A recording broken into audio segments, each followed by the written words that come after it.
सध्या मी 3 ते 6 वयोगटांच्या मुलांसाठी पूर्व प्राथमिक शिक्षण म्हणजे चालू आहे।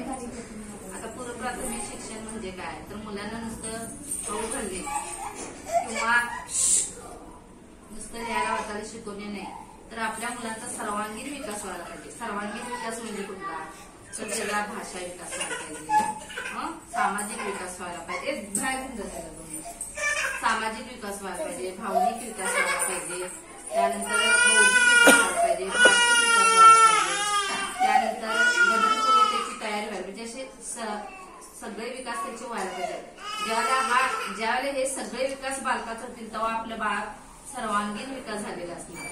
आता सर्वांगीण विकासासाठी जे आम्ही उपक्रम राबवतोय ते त्या आधारावर भाषा विकास, गणनपूर्व तयारी, वाचनपूर्व तयारी, बौद्धिक विकास, शारीरिक विकास, त्या ह्याला शासनाने वेगवेगळे उपक्रम तयार केले।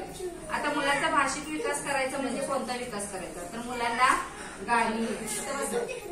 गाणी, गप्पा, त्यानंतर प्राण्यांची नावं, त्यानंतर गोष्टी वगैरे सांगणं, चित्र दाखवणं, चित्र वर्णन, हे भाषा विकास म्हणजे। बौद्धिक विकास म्हणजे त्यांना खेळणी जोडायला देणं, वेगवेगळ्या खेळणी जोडायला देणं, रचना करायला देणं।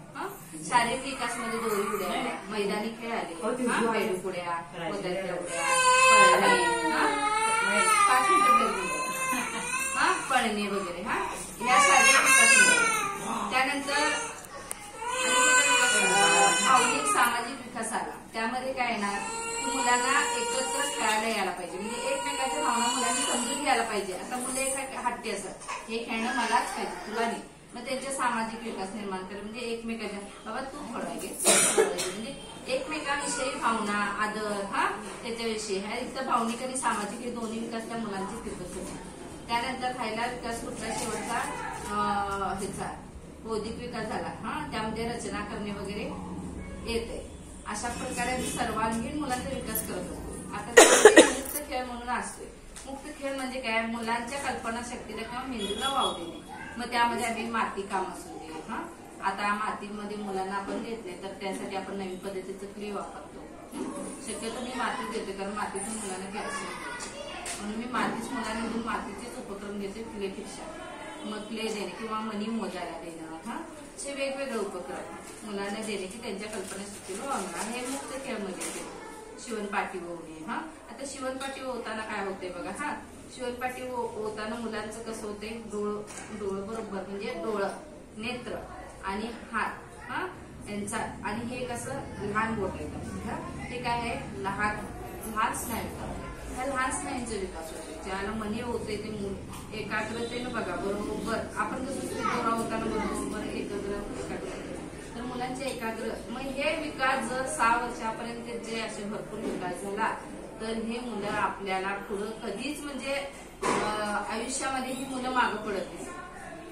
त्यामुळं मुलांना आपण वेळीच म्हणजे हे सगळे विकास अंगणवाडीत होते। आता खाजगी शाळेत मी काय खाजगी शाळेत नावं ठेवत नाही, अकॅडमी म्हणा किंवा हे खाजगी लोकांना हे विकास आहे हे माहिती नाही, कारण शासनाचीच लोक यावर अभ्यास करत असतात, आणि शासनाचेच लोक अभ्यास करून त्याचं ते युनिसेफ म्हणून जी कमिटी आहे तिने ते वेळापत्रक तयार केलं, आणि ते वेळापत्रक रोज आम्हाला, त्या पद्धतीने आम्ही उपक्रम केले।